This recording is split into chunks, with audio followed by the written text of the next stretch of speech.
ఏపీలో ఏపీలో తెలుగుదేశం కూటమి ఏపీలో తెలుగుదేశం కూటమి 2024 జూన్ 12న కొలువు తీరింది. ఈ కూటమిలో 24 మంది మంత్రులు చేరారు. అందులో గతంలో మంత్రులుగా చేసిన వారు కూడా ఉన్నారు. అయితే ఎక్కువ మంది కొత్తవారు.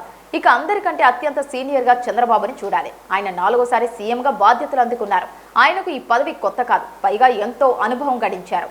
బాబు జీవితంలో 45 ఏళ్లకే సీఎంగా ఎన్నికయ్యారు. ఆ తర్వాత 65 ఏజ్లోనూ 75వ ఏజ్లోనూ అదే పదవిలో కొనసాగడం ఆయన సుదీర్ఘమైన రాజకీయ జీవితంలో ఒక సంచలన రికార్డుగానే చూడాలి. చంద్రబాబు 4వసారి సీఎం అయ్యాక ఆయనలో మార్పు కొట్టొచ్చినట్లుగా కనిపిస్తోంది. గతంలో ఆయన అధికారులకు ఎక్కువ ప్రాధాన్యత ఇచ్చేవారని విమర్శలుండేవి. పాలన అంతా సీఈఓ తరహాలో నడిపించేవారని సైతం మాట్లాడేవారు. కానీ ఈసారి మాత్రం బాబు పూర్తిగా జనంతోనే ఉంటున్నారు. జనంతో మమేకమవుతున్నారు. పేదలతో ఆయన అనుసంధానం అవుతున్న తీరు అద్భుతంగా ఉంది. దేశంలో ఏ ముఖ్యమంత్రి చేయని విధంగా బాబు చేస్తున్నారు అన్న పేరు సంపాదించారు. ఆయన ఈ 2 ఏళ్లలో జిల్లాలకు తిరిగినన్ని సార్లు ఎవరూ ఎక్కడా తిరిగి ఉండరు. అంతేకాదు, ఆయన పేదలతో కలిసిమెలిసి ఉంటూ వారికి ఒక కుటుంబ పెద్దగా భరోసా ఇస్తున్న తీరు కూడా చాలా మంది పాలకులకు స్ఫూర్తిదాయకమని చెప్పాల్సి ఉంటుంది. ఇక బాబు 2024 జూలై 1న తొలిసారి సామాజిక పెన్షన్ ఇవ్వడానికి ఒక జిల్లాను ఎంచుకున్నారు. అప్పటి నుంచి ఆయన గడిచిన 24 నెలలుగా టంచనగా ప్రతి నెల 1వ తేదీకి ఏదో ఒక జిల్లాకు వెళ్తున్నారు. పేదవాడికి పెన్షన్ ఇవ్వడమే కాకుండా వారి బాగోగులను స్వయంగా తెలుసుకుంటున్నారు. అంతేకాదు, అక్కడికక్కడ వారి సమస్యలను పరిష్కరిస్తున్నారు.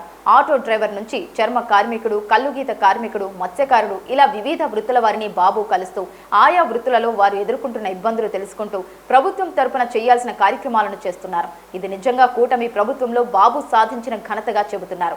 ప్రజలతో మమేకమవుతున్న తీరుకు, సామాన్యులకు అందుబాటులో ఉంటున్న దానికి బాబుకు 100కి 100 మార్కులు ఇవ్వాల్సిందేనని అంటున్నారు. అంతేకాదు, పేదల సీఎంగా తనను తాను ఎస్టాబ్లిష్ చేసుకోవడంలో బాబు సక్సెస్ అయ్యారని అంటున్నారు.